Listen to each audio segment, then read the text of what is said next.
आज वारीमध्ये अपघाताचा चौथा बळी गेलाय। माऊलींच्या वारीतून एक अतिशय धक्कादायक बातमी समोर आली। आज वारीत घडला सगळ्यात मोठा अपशकुन।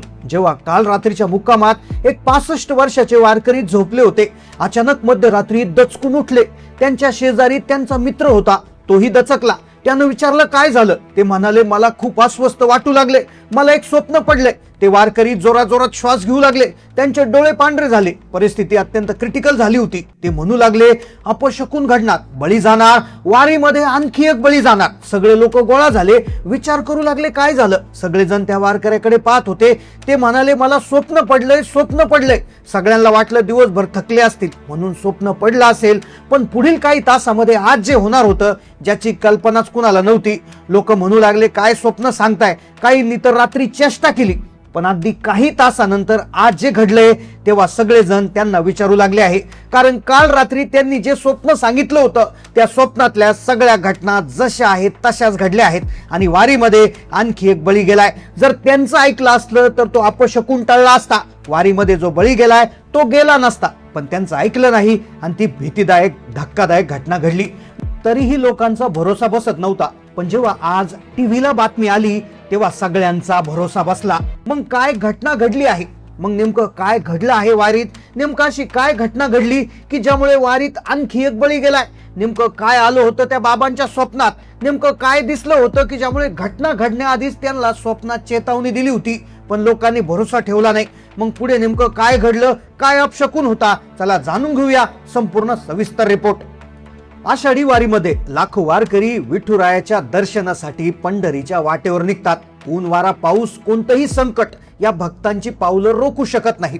यावर्षी ही वारी अत्यंत जल्लोषात सुरू झाली होती, पण यावर्षी वारी जेव्हा 8 जुलैला आळंदीतून निघाली ती हळूहळू पंढरपूरकडे मार्गक्रमण करत होती। पण त्यावेळेसच प्रत्येक दिवशी नवनवीन गोष्टी घडत होत्या।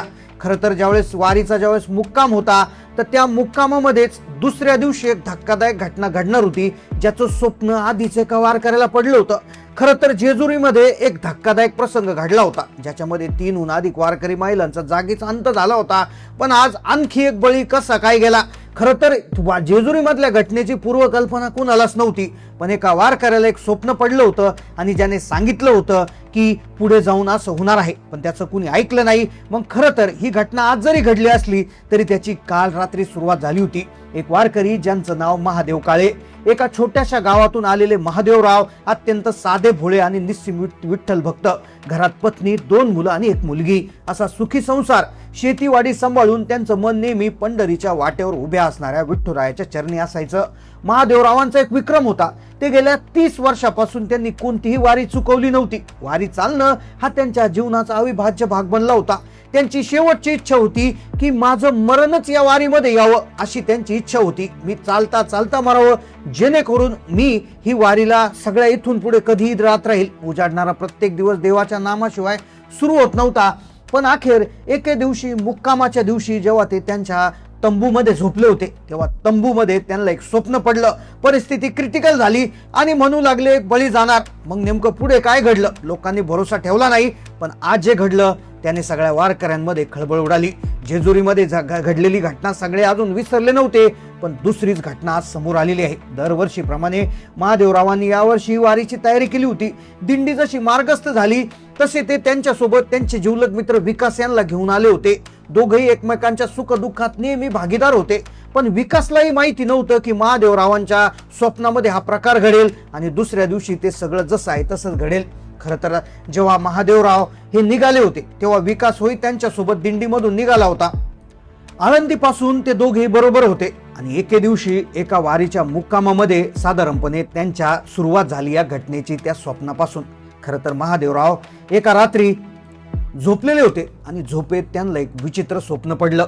स्वप्न त्यांनी लोकांना सांगण्याचा प्रयत्न केला, लोकांनी भरोसा ठेवला नाही, पण आज जे घडलं ते एक्झॅक्टली त्यांनी स्वप्नामध्ये जसं आहे तसं सांगितलं होतं। महादेवराव शांततेत झोपले होते।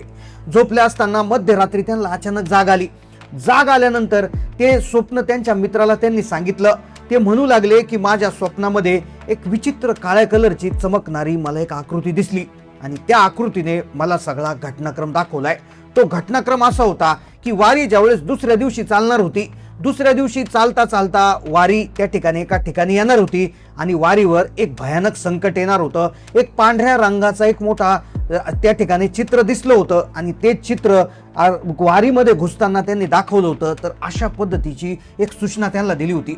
आता जसं त्यांना ते म्हणू लागले, मला भगवंतांनी दृष्टांत दिला, लोकांना त्यांनी सांगितलं, लोकांनी भरोसा ठेवला नाही. पण आज जेव्हा टीव्हीला बातमी आली तेव्हा सगळीकडे हाहाकार उडाला.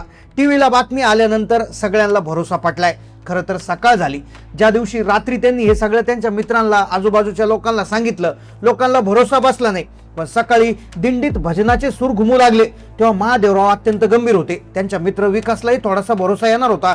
पण खरं तर आता दुपारी आज ते सगळं होणार होतं आणि जे त्यांनी रात्री जसं आहे तसं सांगितलं होतं ते घडणार होतं. कुणीच त्यांच्यावर भरोसा ठेवला नाही. पण आता सगळेजण लक्ष ठेवून होते काय होणार आहे. खरं तर वारी आता तिथून निघाली होती. हळूहळू 6 वाजताच वारीमध्ये एक आरती त्या ठिकाणी करण्यात येते. माऊलींच्या पादुकांचं दर्शन घेण्यासाठी ते पुढे निघाले, कारण की त्यांना माहिती होतं की आज एक बळी जातोय आणि त्यांना स्पष्टपणे त्याच्यामध्ये सांगितलं गेलं होतं. आता खरं तर त्यांच्या स्वप्नामध्ये वारीमध्ये एक धक्कादायक प्रसंग घडणार असं दाखवलं गेलं होतं. लोकांना त्यांनी सांगितलं पण भरोसा पटला नाही. हळूहळू वारी आता मार्गक्रमण करत होती. साधारणपणे 6 वाजता निघालेली वारी जवळपास 9 ते 10च्या दरम्यान एका ठिकाणी विसाव्यासाठी माऊलींची पालखी ठेवण्यात आली आणि त्याच वेळेस यांना नाश्ता म्हणून पोहे, चहा आणि जिलेबी त्या ठिकाणी देण्यात आली होती. सगळेजण आनंद घेत होते, पण महादेवरावांच्या चेहऱ्यावर एक विचित्र गूढ शांतता होती.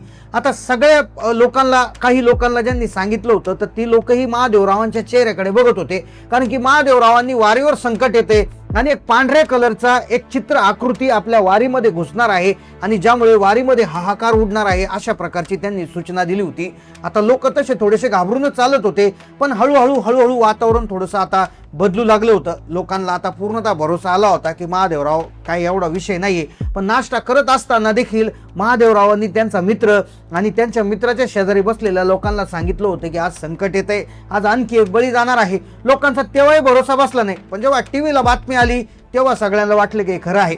खरं तर आता हळूहळू वारी पुढे जात होती. वारी आता जवळपास 10 ते 11चा जो मधला विसावा होता तो विसावा घेऊन दुपारच्या ठिकाणी जेवणाची जी व्यवस्था होती त्या व्यवस्थेकडे वारी आता पुढे हळूहळू निघाली होती. हळूहळू सगळेजण चालत होते. तेवढ्याच झालं असं, वारीची पालखी आणि सगळं तिथे कंडिशन असताना हे सगळे उजव्या बाजूने चालत होते. त्याच वेळेस डाव्या बाजूने अचानक एक पांढऱ्या रंगाचं एक कार लांबून येताना दिसली.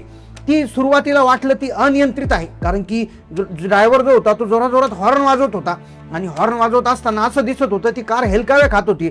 असं वाटत होतं की ती कार वारीमध्ये घुसते की काय, अशा प्रकारची शक्यता निर्माण झाली होती. तेवढ्यात महादेवराव ओरडू लागले, मी म्हटलं होतं रात्री असं काहीतरी होईल म्हणून. तेव्हा सगळेजण बाजूला झाले. पण पुढे झालं असं, त्या कारचा तिथे काहीच विषय नव्हता. ती कार नंतर सरळ निघून गेली. पण त्यावेळेस जी बातमी आली ती बातमी थेट पुण्यावरून आली होती. होय, बातमी त्या वारीमधून नाही तर ती पुण्यावरून आली होती, कारण की जेजुरीच्या अपघातामध्ये ज्या 3 महिलांचा दुर्दैवी अंत झाला होता आणि काहींना दवाखान्यात ऍडमिट करण्यात आलं होतं, तर त्यानंतर आणखी एका वारकऱ्याचा तिथे अंत झाला होता. म्हणजेच ज्यांची संख्या 3 होती तर ती 3हून 4 झाली होती. आणि तेच महादेवराव रात्री सांगण्याचा प्रयत्न करत होते, पण कुणाला ते समजलं नाही. कदाचित पांडुरंगाने त्यांना दृष्टांत दिला, येणारं संकट टाळलं की काय, अशा प्रकारची चर्चा आता सुरू झाली. तर या घटनेवरून तुम्हाला काय वाटतं नक्की कमेंट करून कळवा. चॅनलला नवीन असाल तर सबस्क्राईब करा. धन्यवाद.